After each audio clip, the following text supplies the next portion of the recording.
श्री राम जय जय राम। श्री आंजनेय नवरत्नमाला स्तोत्रम्।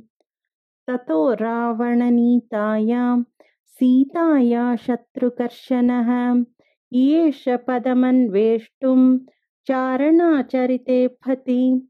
यस्य त्वेतानि चत्वारि वानरेन्द्र यथा तव धृतिर्दृष्टिर्मतिर्दाक्ष्यं सकर्मसु न सीदति। अनिर्वेदः क्षियो मूलम् अनिर्वेदः परं सुखम् अनिर्वेदो हि सततं सर्वार्थेषु प्रवर्तकः। नमोऽस्तु रामाय स लक्ष्मणाय देव्यै च तस्यै जनकात्मजायै। नमोऽस्तु रुद्रेन्द्रयमानिलेभ्यो नमोऽस्तु चन्द्रार्कमरुद्गणेभ्यः।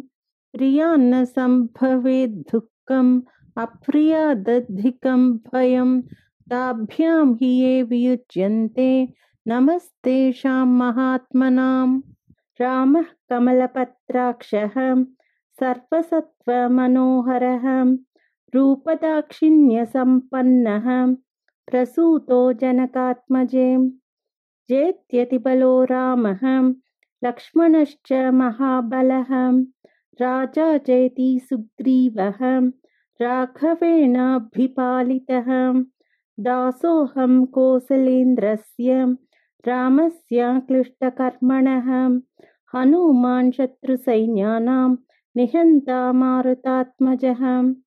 यद्यस्ति पतिः शुश्रूषा यद्यस्ति चरितं तपः यदि वास्त्येकपत्नीत्वं शीतो भव हनूमतः। निवृत्तवनवासं च त्वया सार्धमरिन्दमम् अभिषिक्तम् अयोध्यायां क्षिप्रं द्रक्ष्यसि राघवम्। इति श्री आंजनेय नवरत्नमाला स्तोत्रं समाप्तम्।